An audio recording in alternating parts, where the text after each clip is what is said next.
Hey, it's me, Hannah. And this year for Halloween, I want to dress up like the Princess Bride. As you wish. Now, I've been meaning to cosplay Princess Buttercup for some time, so I'm using Halloween as an excuse to make that iconic, beautiful Red Riding dress. And as an excuse to get darling husband to dress up like the devastatingly handsome Dread Pirate Roberts. Now, I scoured the internet to find a pattern or some clear instructions on how to make the dress, but I really only came across a couple of really good resources as far as attempting to make a screen-accurate version of this dress, or at least as close as I can get. We'll see. And those resources, which I'll link in the description below, are the Costumer's Guide, which has a collection of screenshots and close-up photos of details of the dress, and a dress pattern that only comes in one size from Etsy. Figuring it would be easier than completely self-drafting, I went ahead and bought the pattern anyway. And I guess I'm just going to use it as a guide for the general shape of the pattern pieces, and we'll just go from there. I don't really know how to scale up a pattern, so maybe I'll just mock it up as is, and then figure out what adjustments I need to make after trying it on.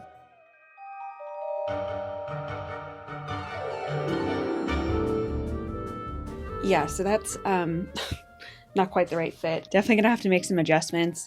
Unfortunately, I don't think that just by letting out the pleats and kind of reducing the size of the pleats is what's going to make a difference here. I think most of the size issue I'm having is in the shoulders, chest, and back. So I'm gonna keep playing around with this. I do have 1/2-inch seam allowances, so I'm going to see if I can just reduce the size of the seam allowance and just kind of see if that gets me enough wiggle room. I'm not holding out hope, but I want to give it a go and see what that does for it. And then we can try and figure out what other adjustments I need to make in order to make this fit. I knew this was going to be the case. I definitely walked into this pattern thinking, well, that's not my size at all, but let's just kind of see. And if I'm being honest, most of what I wanted from this pattern was to see how the sleeves were set up and what the original shape of the sleeve is before you add cartridge pleats and get that extra volume. So I'm happy that I at least don't have to try and figure that part out. Worst case scenario, I can just draft my own bodice. I really don't think this is going to be too big of an issue. So I'm going to play around with this. I don't know if it was totally worth the full $20 I paid for it, but I at least know what kinds of shapes I'm looking for now. And I just need to turn it into my own size. So let's work through that puzzle. Okay, mock-up phase 2. All I did was take out some of the seam allowance, and we're a lot closer. I always forget how much fabric that takes up. I think I am still gonna have to add more specifically to the back and bring this closer. This pattern comes with a modesty panel, but I'd rather just get the dress to fit. So I'm definitely going to need to add, some fabric to the back to get these pieces a little bit closer. But I think overall, we can work with this. I think before I do anything else too, I want to attach sleeve mock-ups just to kind of see how that fits. And if I can kind of preserve the armholes, then I don't have to worry about making adjustments to the sleeves too. So if the sleeves fit and I can still move my shoulders around a bunch, then I'll be good on that front. But let's try that out first.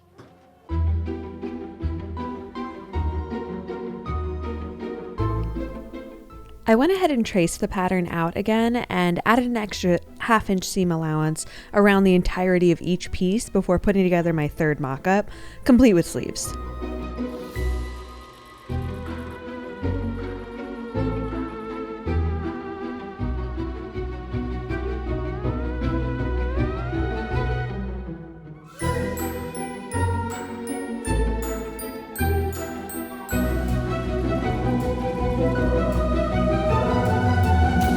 So I did turn on the camera in order to tell you that I'm happy with where I've got the bodice to.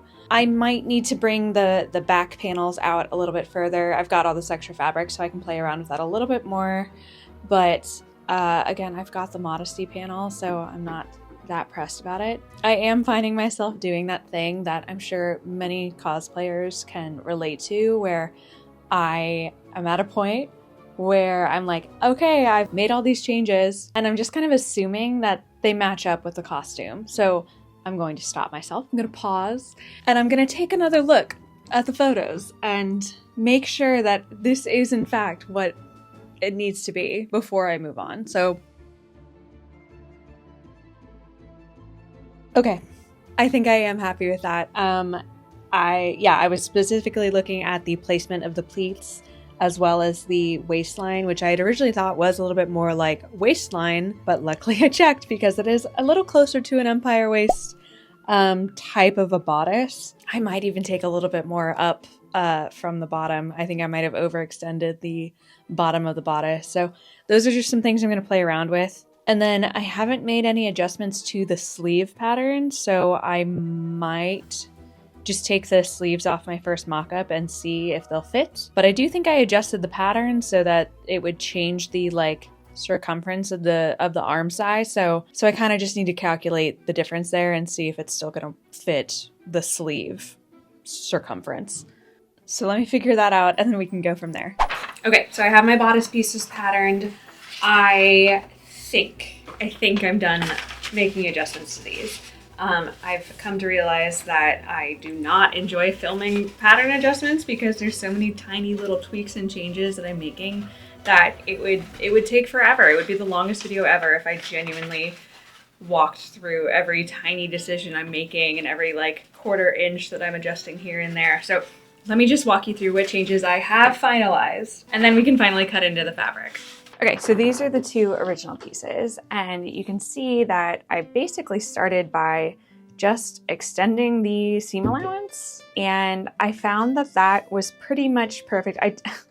I played around with this a bunch. You can see a few like scratch outs on the bodice front, and I had like extended this a bunch, but by the end I ended up just essentially adding another 1/2 inch seam allowance around the original 1/2 inch seam allowance. And that pretty much got me where I needed to go on the first piece. You can see that I just transferred over the mark where we are meant to sew up to the front to get the V-neck. And then I just kind of transferred the pleat straight down. So that worked out really well for me. The back had some additional variation here. You can definitely see that there's plenty lining up as far as the like original seam allowance goes versus the extended seam allowance. And that's kind of how I started, was just extending the seam allowance and then trying it on, making adjustments. And so you can see that I added even more to the bottom of the back piece and extended that by, I think it was a full inch. I can measure it. I have this capability. Yeah, so a full inch.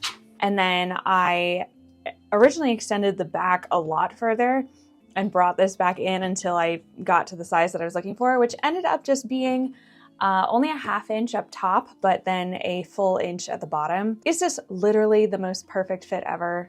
No, but because the back is so adjustable with the lace up and the modesty panel, like it's definitely getting me where I need to go. So this is no longer a like straight line in line with the grain line. It is slightly angled out, but I think that that'll be fine in the end. The next step, now that I have these two pieces, is to match up the facing pieces. Now that I've made these adjustments, these facing pieces don't match up as perfectly. So what I'm going to basically do is just take this piece and cut a sliver out to match up with this piece instead.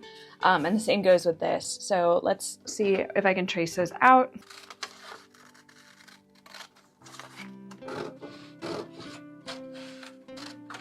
Okay, now that I have these cut out and they match up much better, I should be good to go on cutting out the bodice pieces. So I at least have my starting point there. And then as far as the sleeves go, I tried them on with the updated bodice and I was able to make them fit. So I don't think I'm gonna make any changes to the pattern at this point. I wanna make it easy on myself. I might be losing a little bit of volume at the shoulder, but I don't think it's enough to be noticeable.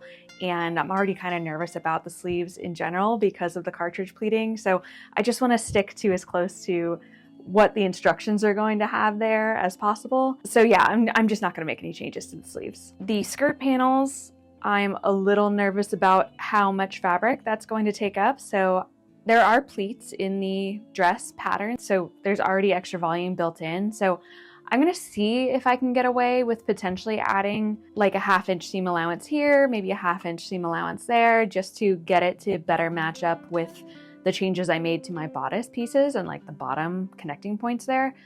But if I don't have enough fabric for that, then sticking with the original pattern pieces there and just reducing the size of those pleats will get me where I need to go. And then as far as fabric goes, I have this red Julian brush twill that I got from Fabric Wholesale Direct. I got 6 yards of it, so I should have enough fabric.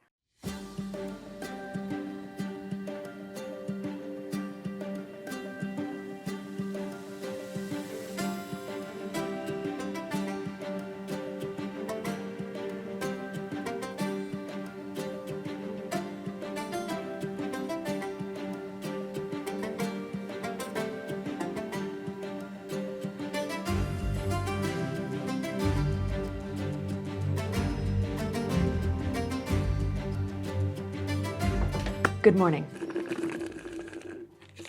Last night I got all of my pattern pieces cut out in the fabric, and I ended up having plenty of fabric to work with, so I was able to go ahead and add an extra 1/2 inch to the like diagonal side, the bias side, the not on the grain side of the skirt pattern. So I will have extra fabric there to work with, extra volume, and I'm excited about that. Anything to add a little extra twirl, which brings me to this morning. We are going to start by sewing up the 6 skirt panels and then constructing the bodice and combining the bodice and skirt with the pleats and making sure that all lines up nicely. So let's get to work on that before we turn our attention to the sleeves and those beautiful cartridge pleats that I'm so excited to try. But first, skirt and bodice.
Okay, so I'm already at the point where I'm going to deviate from the original pattern because I want to use my new toy.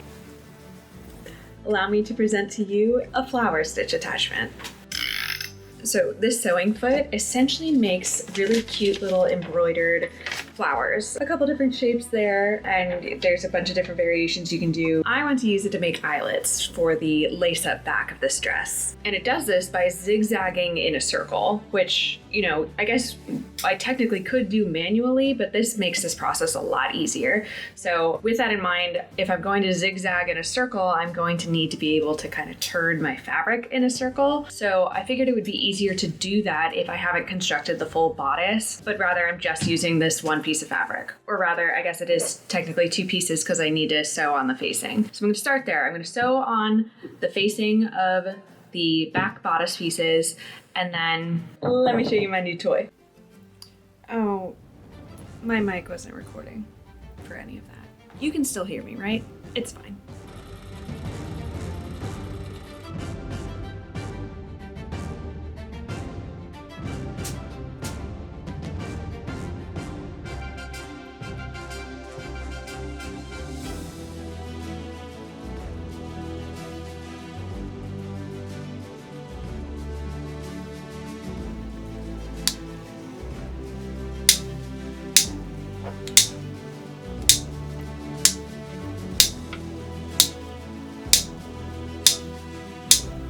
Swapping out the presser foot for the flower stitch attachment was easy enough, just like any other presser foot attachment.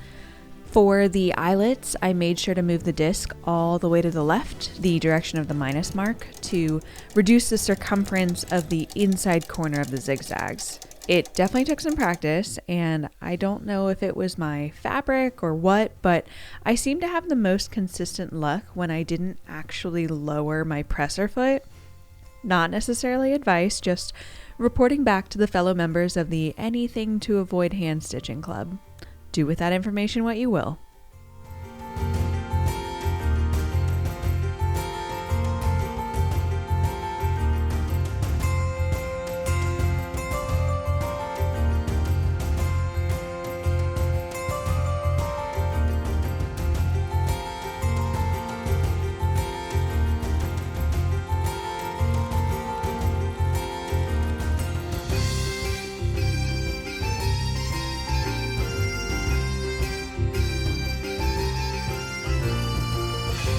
Okay, so I've gone ahead and lined up the pleats on the front of the dress and pinned those in place. So I have the bodice pleats as well as the skirt pleats. However, in looking at some of the reference photos that I've been using, I'm seeing like box pleats in the back. So there's like a variation in the pleats. So instead of working my way around to the back and just continuing the pleating that I have going, I'm going to line up the back openings and then create box pleats from there and just see how far I can get around the towards the front of the dress. This is definitely a point where the pattern sort of deviates from what I'm seeing in the reference photos as far as I can tell. I may just be misreading it, but I'm not sure that there was quite enough volume in the skirt to get the same box pleats that I'm seeing in the back. So I'm just going to see how many I can get with the fabric that I have, and we'll just kind of shimmy and shake until everything looks as close to right as possible. I did manage to get 1.5 box pleats on either side of the back seam of the skirt, but there just isn't enough fabric to add more as it is. I don't think it would be too difficult to come back and add another panel or two in order to add more fabric for more pleats, but at this point, I'm pretty happy with how it looks and feels. For now, anyway. Prepping the modesty panels and sleeve cuffs was easy enough. Just sewing rectangles and flipping them inside out, cuddling a cat, and then punching holes into the cuffs for lacing.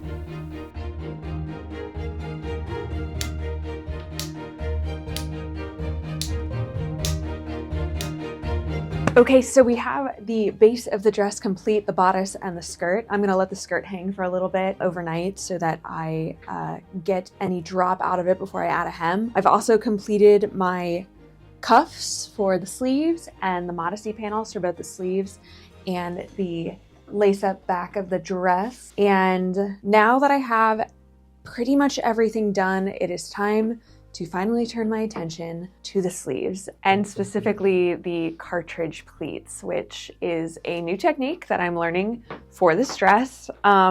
It seems like it's going to be fairly straightforward, and I've picked up a few tricks along the way as I've been learning about it. One trick specifically from Daisy Victoria, who made the pattern that I'm using for this dress, or, started with before I made all the adjustments that I've made. But for the sleeves specifically, I haven't made any changes, and I'm going to use their technique of having a checkered ribbon on the inside to both finish the ends of the sleeves and have a nice clean finish there, as well as give myself some really easy points along the way to do the cartridge pleating. So let me show you how that works. And we're going to start by attaching the ribbon to the edge of the sleeve.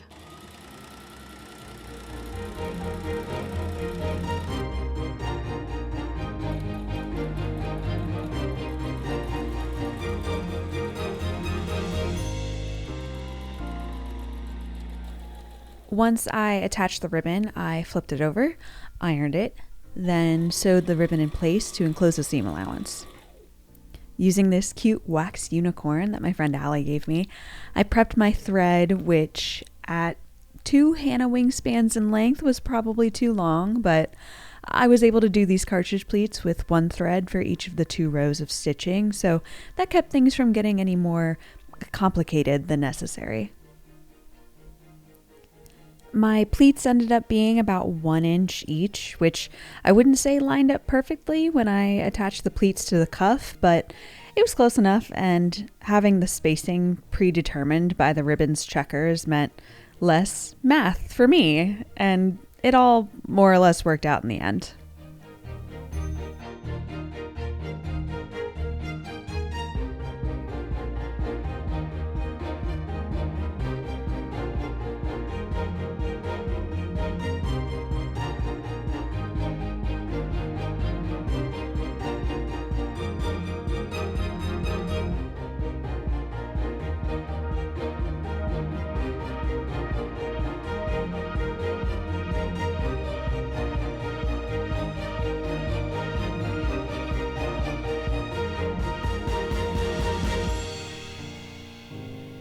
Once I finished attaching the pleats to the cuffs, I sewed the sleeves into the dress and hemmed the skirt, and I was done.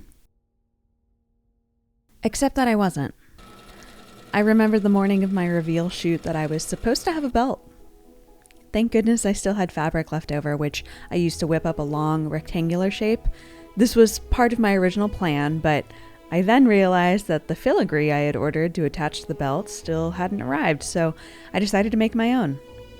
I warmed up the hot glue gun and found some molds that I've had lying around for just this occasion, and I got to gluing.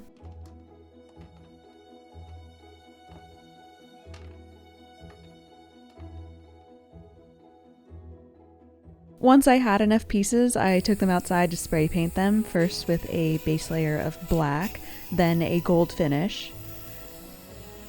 And then I just quickly glued these pieces to the belt fabric and called it good enough.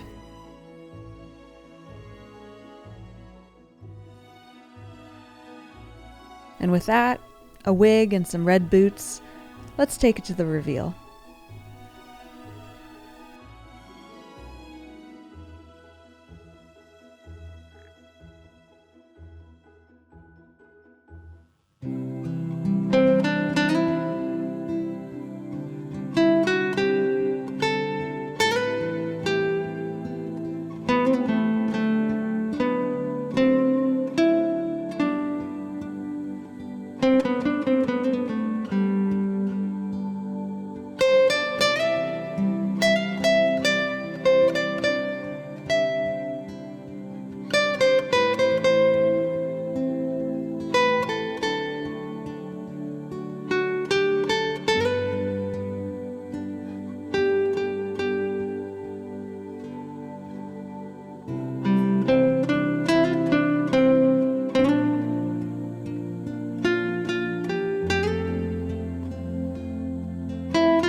I'm not even sure if I can describe how pleased I am with how this costume turned out.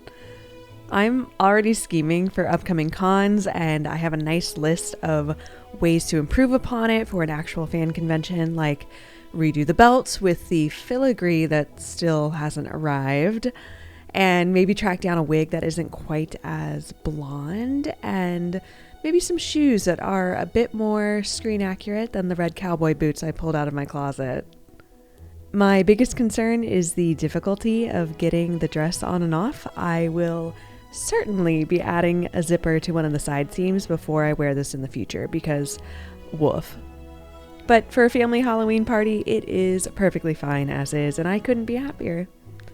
Huge thank you to Miranda for being my stand-in Westley when darling husband was out of town and for helping me film the reveal. Go check out her wonderful Princess Fiona cosplay and all of her wonderful Ren Fair looks from this season. And when I say I had so much fun making this dress, I truly mean it. It was a blast, and if you had as much fun as I did, it would mean the world to me if you would like and subscribe. And if you do, I will see you in 2 weeks for my next video. Take care.